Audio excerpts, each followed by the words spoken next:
सूर्यदेव कर रहे हैं महाराशि परिवर्तन।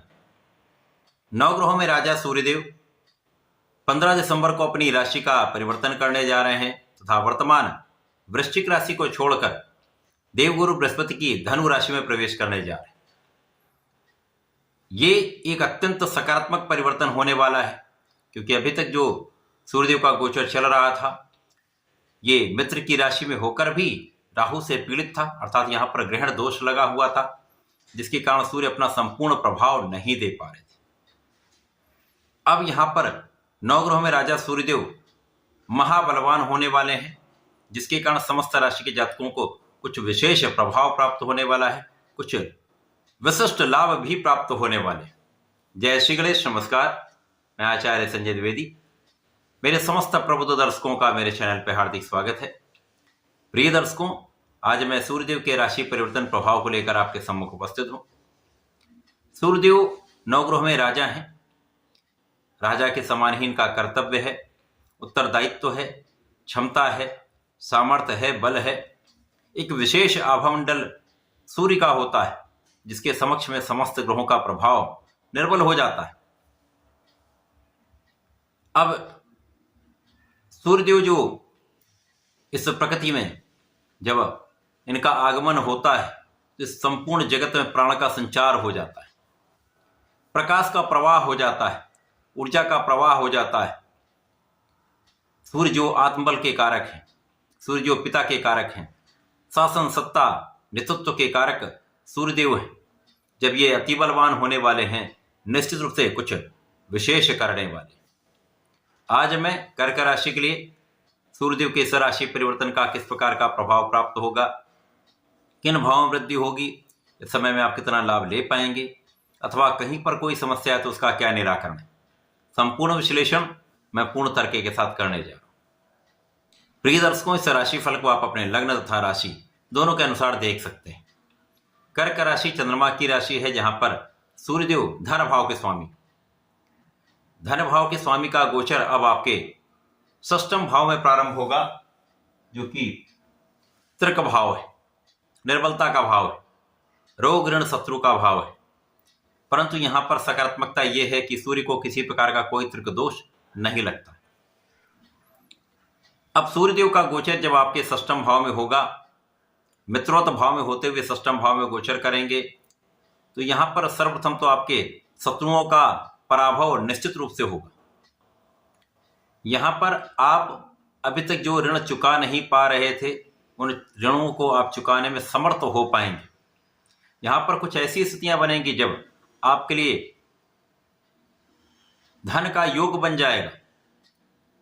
अचानक कुछ ऐसी स्थितियां बनेंगी जब आपके कार्यक्षेत्र का विस्तार हो सकता है। जो लोग नौकरी के लिए प्रयासरत थे, नौकरी नहीं मिल पा रही थी, उनके लिए इस प्रकार का योग बनेगा, उनको उनके कार्य की सिद्धि हो सकती है। जो लोग नए अवसरों के प्रयास में लगे हुए थे, उनको अवसर निश्चित रूप से प्राप्त होंगे। इस प्रकार से आप अपने कार्यक्षेत्र में एक नया लाभ ले सकते हैं, नए कार्यक्षेत्र में आप जा सकते हैं, नए प्रोफेशन में आप जा सकते हैं। यहां पर यदि किसी प्रकार के आप कानूनी समस्याओं से घिरे हुए थे, उन समस्याओं का निस्तारण यहां पर निश्चित रूप से होगा। इस समय जो लोग विदेश में रहकर कार्य कर रहे हैं, घर से दूर रहकर कार्य करते हैं, मातृ स्थान से दूर हैं, उनको अपने व्यापार में, अपने प्रोफेशन से, अपने नौकरी से लाभ अवश्य प्राप्त होगा। इसी प्रकार से सरकारी तंत्र से आपको लाभ मिलने वाला है। जो लोग ऋण के लिए प्रयासरत हैं, आपका काम नहीं हो पा रहा था, कहीं ना कोई अवरोध अथवा विलंब हो रहा था, तो उन समस्त समस्याओं का यहाँ पर समापन होगा। आपको अच्छे संस्थान से ऋण की प्राप्ति हो सकती है। इस समय में पारिवारिक भाव के लिए आपको कुछ प्रयास करना पड़ेगा।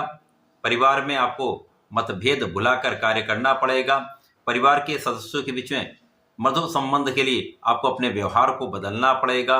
इस समय अपनी वाणी को संयमित रखना पड़ेगा, सोच विचार कर बात करनी होगी, अपने ईगो का, अपने अहंकार का त्याग करना पड़ेगा।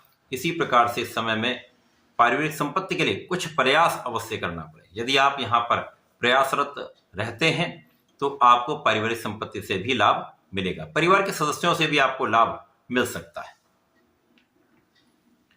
अब यहाँ पर सूर्यदेव जब आपके षष्ठम भाव में होंगे, अब त्रिक भाव है, रोग ऋण शत्रु का भाव है, तो यहाँ पर आपको अपने आंखों से संबंधित विकारों की समस्या हो सकती है। आंखों से संबंधित कोई समस्या हो सकती है जिसके कारण आपको कष्ट हो सकता है, तो अपने आंखों का ध्यान रखें। सिर दर्द से संबंधित समस्या हो सकती है। छोटी छोटी समस्याएं हैं, यदि आप सावधान रहते हैं, समय पर इनका ध्यान रखेंगे तो समस्याएं कम से कम होंगी तथा आप उनका उपचार सही समय पर कर पाएंगे। अब यहाँ पर सूर्यदेव जो द्वितीय के स्वामी होकर आपके गुरुदेव की राशि में है, यहाँ पर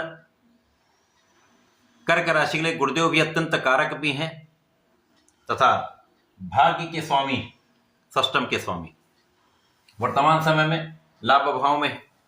तो इस समय में सूर्य और गुरु का जो संयुक्त प्रभाव आपको प्राप्त होगा वो कहीं ना कहीं आपके धैर्य में वृद्धि करने वाला है, आपके संयम को बढ़ाने वाला है, आपके ज्ञान को बढ़ाने वाला है, आपके ज्ञान से आपको लाभ दिलाने वाला है, आपके नेतृत्व की क्षमता को विस्तृत करने वाला है तथा यहाँ पर आप बहुत संभल कर चलेंगे, जिसका लाभ आपको आपके कार्य क्षेत्र में भी मिलेगा, आपके व्यापारिक क्षेत्र में भी मिलेगा। तो ये समय सूर्य का राशि परिवर्तन आपके लिए पहले से अधिक आपको लाभ कराने वाला है, आपकी समस्याओं का निदान देने वाला है।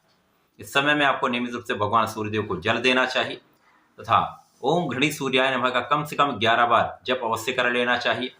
यदि गायत्री मंत्र का जाप इस समय कर लेते हैं विशेष लाभ मिलेगा तथा वर्तमान समय में संकट मोचन बजरंगबली महाराज के हनुमानाष्टक तथा बजरंग बाण का पाठ प्रत्येक मंगलवार को कर लें, संकल्प लेकर कर लेंगे तो विशेष लाभ मिलेगा।